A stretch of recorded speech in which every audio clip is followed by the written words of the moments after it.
Welcome students. This is the last lecture of chapter 2. Today we will see reduction of ER schema to tables. I welcome you all for this lecture. So let us start. Now what are the different points to be considered while reducing ER diagram to tables that we are seeing? Now you know the database is represented in terms of entity relationship diagram. Now this ER diagram format can also be represented in the tabular format. So this bit is going to clear how to convert ER diagram into a tabular format. So next point is every entity in every entity set can be represented in the form of a table. Now you know entity set. Entity set can be employee. Employee is having the attributes as name of the employee, contact number of the employee, salary of the employee, designation of the employee. So like that. Now here the table can be created for the entity set. Now what are the different columns into that particular entity set? So all the single valued attributes becomes columns of the table. So single valued attribute is nothing but column of the table. Next is we know in ER diagram we represent one of the entity, one of the attribute as underlined attribute.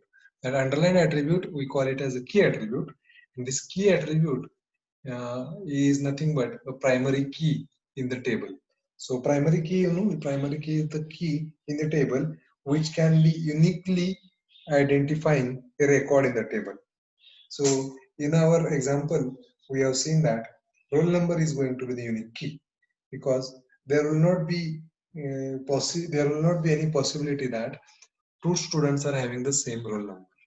But it is possible that two students with different roll numbers are having the same name, like Aman. These two names are same, but the one Aman will be Pawar, another Aman will be Patil. So it is possible, but roll number of both Amans will change. So that is why the roll number is going to be the primary key in the student database table.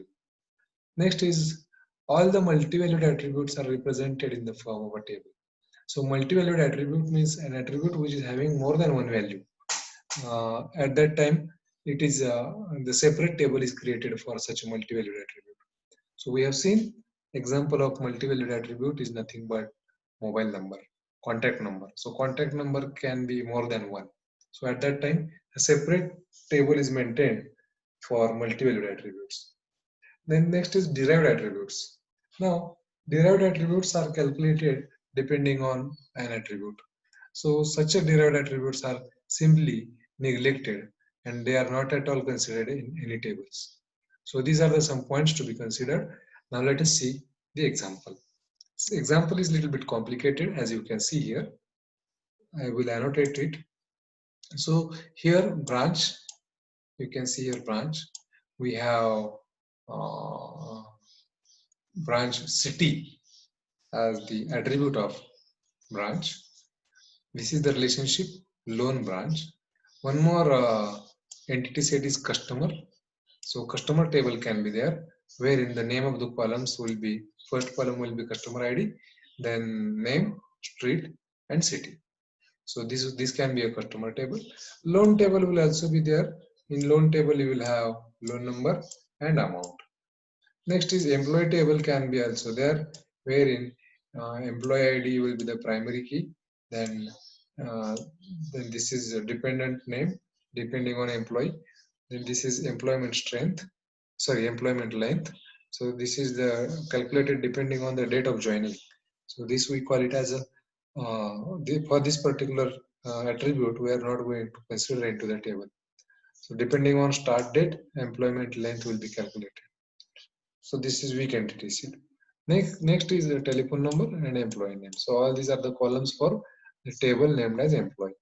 Next is account is also an entity set whose columns will be account number and balance. So these are some examples I have taken.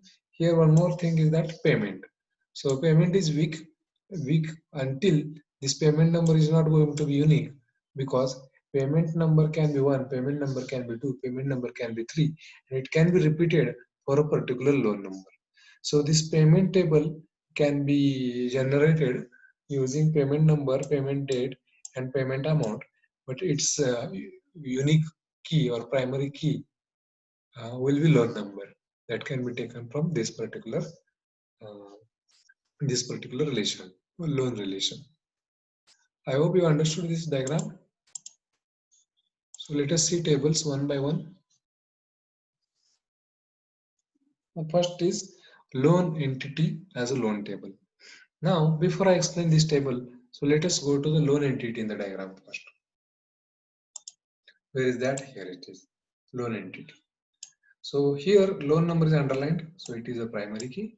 An amount is given, it is another column. So let us see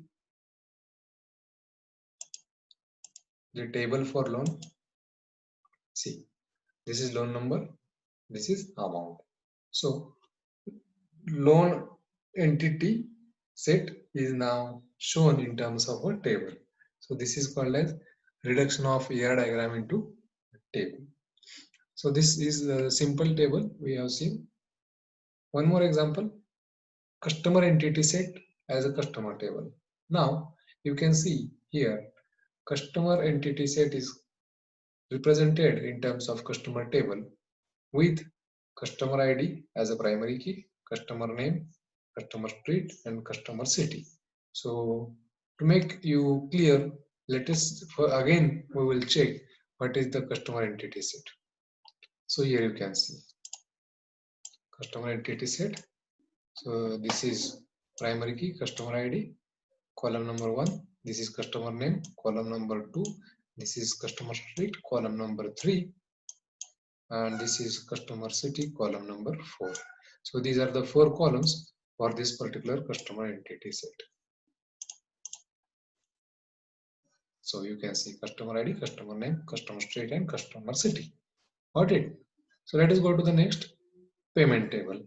Now we just discussed payment table is having the attributes as payment number, payment date, and payment amount. But this payment number is not going to be unique because payment number 53 can be associated with loan number 1 and loan number 2 also. So because of that, what we have done is we have taken the loan number as a primary key from another entity set. How this is done? Let us see the diagram. I hope you clear this. Loan number is from another entity set. Payment number, payment date, and payment amount are from the payment table only. So let us see that. So here you can see payment. We just discussed. It is this payment number cannot be unique because it is unique for a particular loan number. That's why from this table, this loan number is taken into consideration. So loan number is column 1, payment number is column 2, payment date is column 3, and payment amount is a column 4. So in this way, a table is generated for this particular entity set payment. I hope you got this. It is simple if you clearly listen it. I hope you understood in this what we have done. We have simply reduced ER diagram to the tables. Thank you. Happy learning. Do subscribe the channel to get all the updated videos. Thank you very much.